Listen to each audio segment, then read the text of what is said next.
So, if you've been thinking about getting some new video or audio gear, you may have noticed that prices seem to be going up. Now, it could be tariffs, it could be inflation, it could also be just a supply and demand, but you don't have to look very hard to realize that there are some things that cost a lot more than they used to.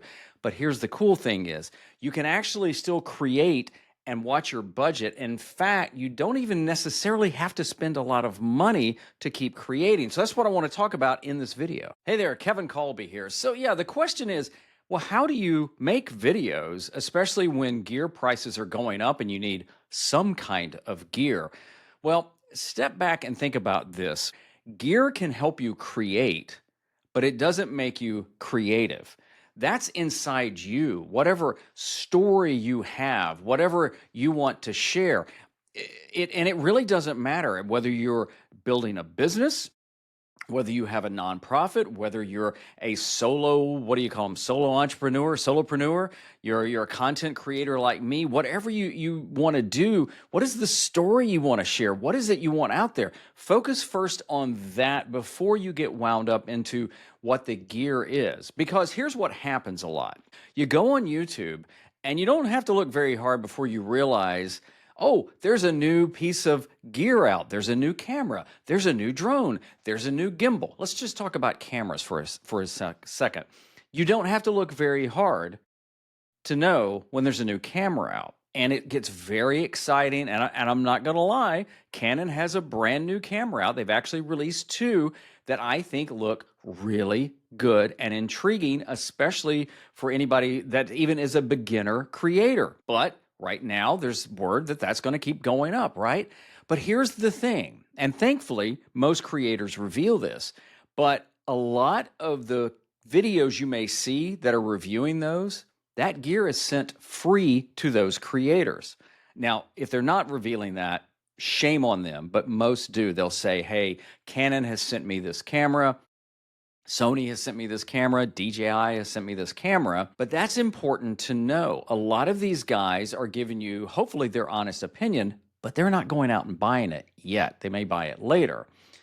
So it's easy to get caught up in like, well, I mean, if these guys have it, so just always kind of temper what you need with what you see. So here's a mind shift to think about, that great content doesn't necessarily come from great gear.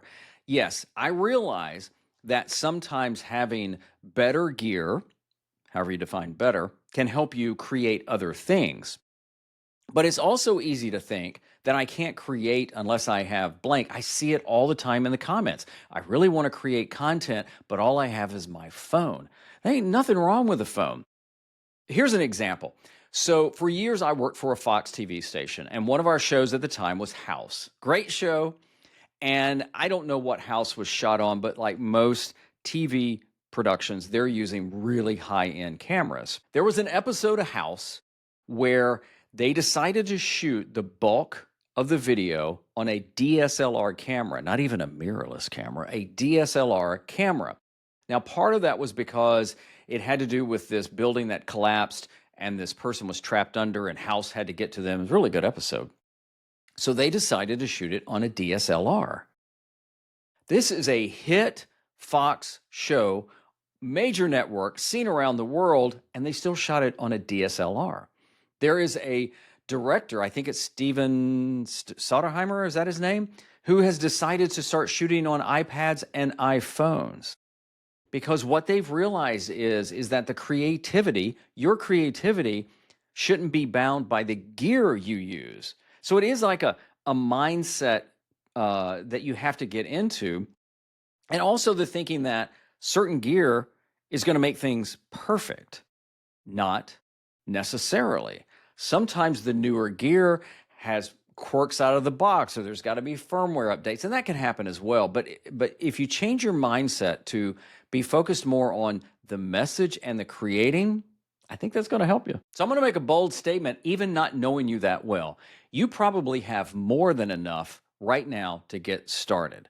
So for example, what if you have an iPhone? Use it. Well, Kevin, it's an older iPhone. Does it shoot video? Yeah. then use it. In fact, I did a video once showing how I used what was it, the iPod Nano. I'll link to that below. And you know what? It was a fine video because your message is more important. I'm shooting this on a Canon M6 Mark II. Now, yeah, it's kind of overkill for my webcam and doing this, but I've had it. I've had it for several years. Even though Canon has discontinued this camera, it still works good, and I think it looks good too. Well, at least I try and clean up for the video. But older cameras are great. I've got a GoPro I hardly use, and it's a GoPro Hero 9, and I don't even know what they're on now.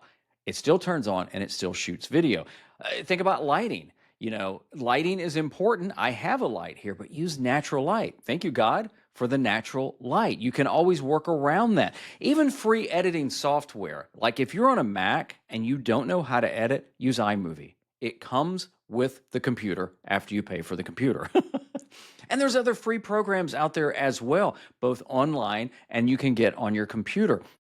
And there's other free software out there as well that you can use to create. So again, use what you've got to get started and keep creating. I'm not trying to convince you not to buy anything. So there are some things you may need, but just buy wisely. For example, audio. Audio is always going to be the most important thing of video. The reason I say that is people will put up with a crappy video look, a crappy picture, but if they can't hear you, typically they bounce. But you know what?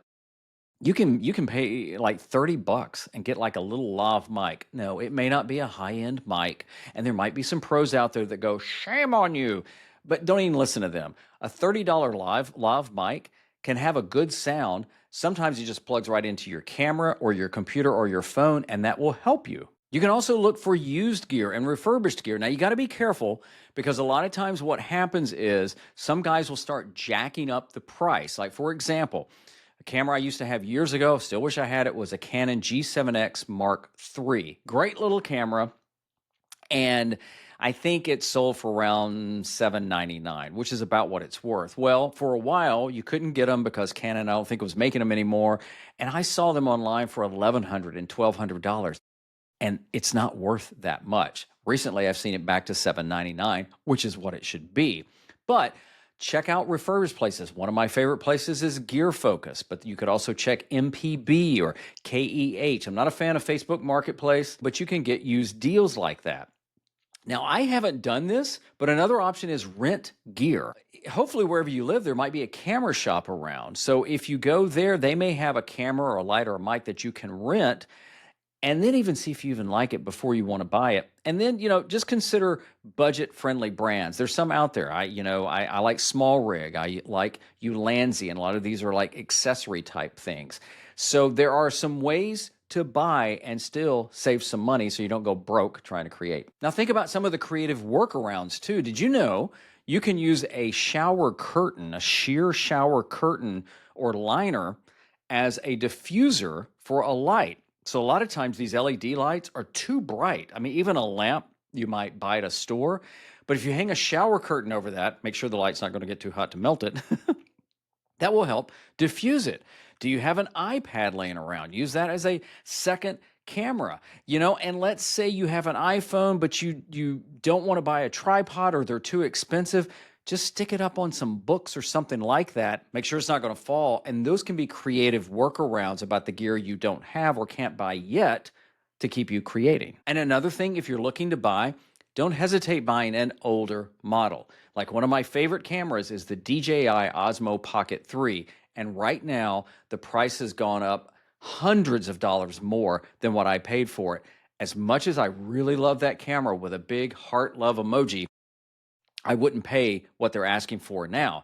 Maybe you go for the Pocket 2, or if you want a little action camera instead of the 5, go with the 4. Maybe it doesn't have all the bells and whistles, it's like cars, but it'll do everything you need it to do. And gear, just like everything else in life, as prices go up, they eventually come down. It's just about being smart with your money and using what you have to start creating right now. So if you have any other ideas, I'd love to hear them in the comments. And as always, thank you so much for watching this, and keep creating.